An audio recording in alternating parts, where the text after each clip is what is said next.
मेरे एक चचा का बेटा था, इकलौता था वो।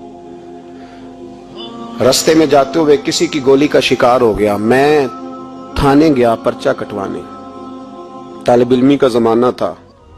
जब मैं घर से निकला था तो मेरी जेब में 2 रुपए थे। मेरे तो अब्बा जी बड़ी देर पहले इंतकाल कर गए। चचा की ये हालत थी कि वो बेचारे उठने के काबिल नहीं रहे, एक बेटा था। और मैं जब थाने गया तो मैंने पर्चा काटने वाले से कहा कि कत्ल हो गया है, पर्चा कटवाना है। और डॉक्टर ये कहता है, डॉक्टर ये मसीहा बने फिरते हैं कौम के, वो कहता है लाश को उधर रखो और पहले पर्चा कटवा के लाओ, फिर पोस्टमार्टम करेंगे।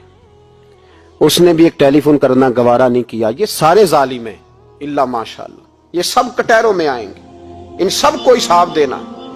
इनकी गोदों में बैठने वाले मौलवी और पीर सबसे पहले वो लटकाए जाएंगे, सबसे पहला नंबर उनका है। मैंने जाके कहा पर्चा पहले पर्चा कटवाओ फिर पोस्टमार्टम शुरू। मैंने कहा पर्चा, तो पुलिस वाला मुझे कहने लगा एक पेल्सनों का डब्बा लाओ। ये नुमाइंदे हैं हमारे, ये हमारी हिफाजत करने पे हैं, तुमने खुद अपने लिए पुलिस बनाई है। ज़ैनब का चचा कहता है जब मैं थाने गया था पर्चा कटवाने, मुझे पुलिस वाले कहते थे अगर माल्टे ठंडे मिलते हैं तो लेके आ। और ज़ैनब का चचा कहता है कि वो मुझे कहते थे कि जा नेस्ले की 2 बोतलें ला, पानी पीना है। इस मुल्क में बसने वालों का कोई वारस नहीं, कोई नहीं इनका वाली वारस। और कहते हैं कूड़े में पड़ी लिपटी हुई खून से लाश। और मुझे पुलिस वाले कहते हैं फलाने ने लाश ढूंढी है, उसे तो पहले 10,000 दे ले। मैं जालिम हूं, आप जालिम हैं। इन्होंने इन जालिमों को अपना सिपा सालार बनाया। तैयारी कर लो अल्लाह के हुजूर। मैंने पूछा रब करीम से, मौला तू बताना रिजल्ट कब निकलेगा? तो रब करीम ने फरमाया दुनिया तो गाफिल हो सकती है, वला तहसबन्नल्लाह गाफिलन अम्मा यअमलुज़ ज़ालिमून। कर जाके सूरत इब्राहिम की आयत नंबर 42 पढ़ो। रब फरमाता है अल्लाह गाफिल नहीं है उन लोगों से जो दुनिया में जुल्म कर रहे हैं। अल्लाह जालिमों के कामों से गाफिल, तो फिर मौला रिजल्ट क्या है? फरमाया इन्नमा युअख्खिरुहुम लियौम, अल्लाह ने एक दिन के लिए ये फैसले रखे हुए हैं।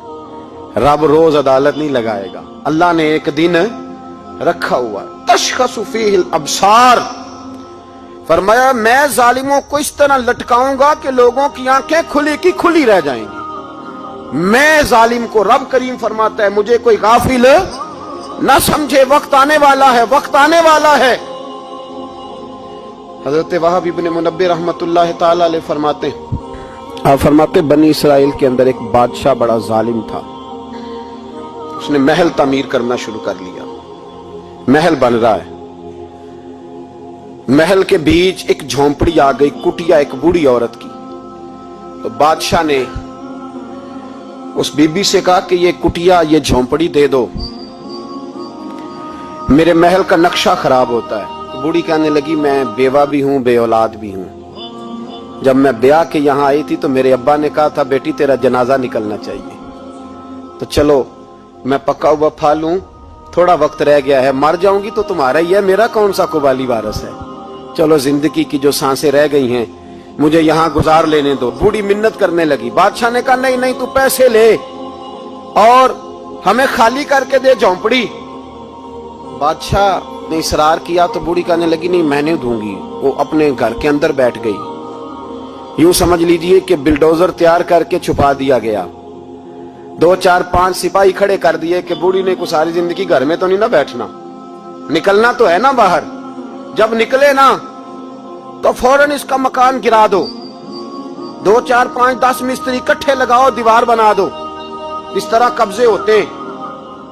बूढ़ी कुछ देर तो चिमटी रही घर के साथ, फिर उसको निकलना भी था। जब उसने समझा कि अमन हो गया है, फिर वो बूढ़ी बाहर निकली। और जब वो गई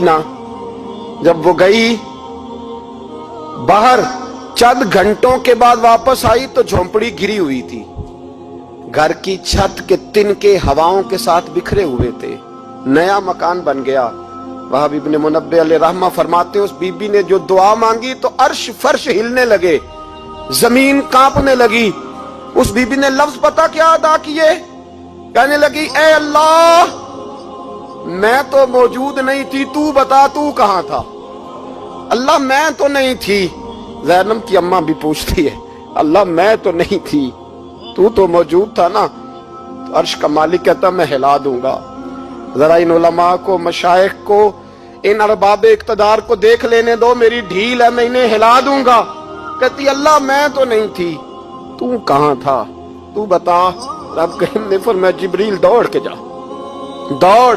اللہ حکم کیا فرمایا پلٹ دے اس بستی کو, تباہ کر دے ان لوگوں کو جو ظلم پر چپ رہتے, انہیں تباہ کر دے. دنیا میں قتیل اس سے منافق نہیں کوئی, دنیا میں قتیل اس سے منافق نہیں کوئی جو ظلم تو سہتا ہے بغاوت نہیں کرتا.